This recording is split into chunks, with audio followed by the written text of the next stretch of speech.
Shalom, saudara-saudari yang terkasih di dalam Tuhan kita Yesus Kristus. Semoga kita semua dalam keadaan sehat dan senantiasa dalam perlindungan dan berkat Tuhan. Sahabat-sahabatku yang terkasih, kita jumpa lagi dengan permenungan dari saya yang bertema, jalan mana yang kita pilih? Lebar atau sempit? Ada sebuah legenda di antara penduduk asli Indian mengenai dua jalan kehidupan. Jalan pertama terbentang melalui beberapa bukit yang rendah menuju sebuah lembah. Jalan itu lebar dan mudah dilalui, tetapi jalan itu menuju ke padang di mana kematian menanti.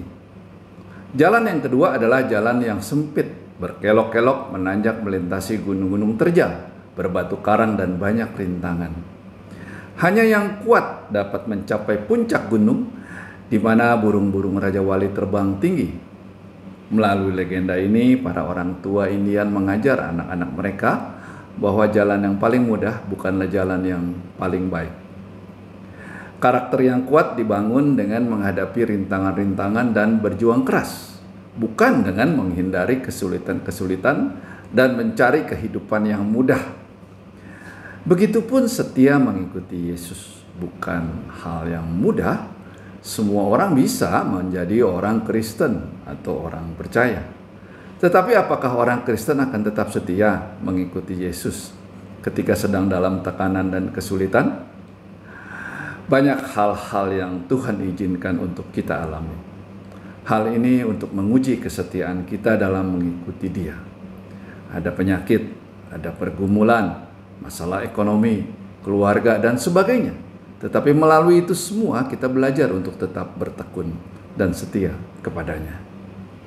Rasul Paulus menulis pada Roma bab 5 ayat 3 sampai dengan 4. Dan bukan hanya itu saja, kita malah bermegah juga dalam kesengsaraan kita. Karena kita tahu bahwa kesengsaraan itu menimbulkan ketekunan.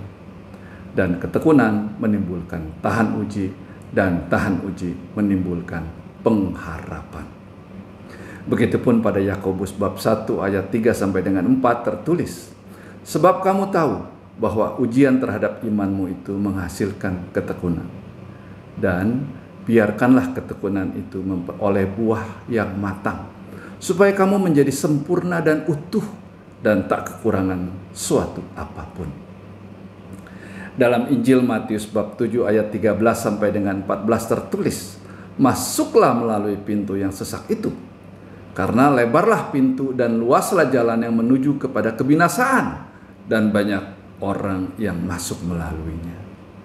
Karena sesaklah pintu dan sempitlah jalan yang menuju kepada kehidupan, dan sedikit orang yang mendapatinya.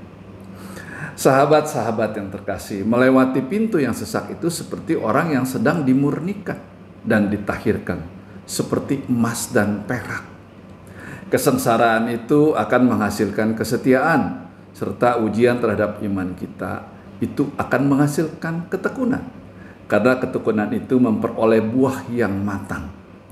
Menjadi orang percaya yang setia pun bukan karena kehebatan dan kekuatan kita, tetapi karena anugerah Tuhan dan penyerahan total kita dalam kehendak Tuhan. Sahabat-sahabatku, bertahanlah untuk tetap setia mengikuti Yesus. Demikianlah saudara-saudari yang terkasih, renungan dari saya. Semoga bisa saling menguatkan di antara kita dan menjadi berkat untuk kita semua. Sampai jumpa pada renungan yang akan datang. Damai sejahtera melingkupi kita semua, dan Tuhan memberkati kita semua. Amin.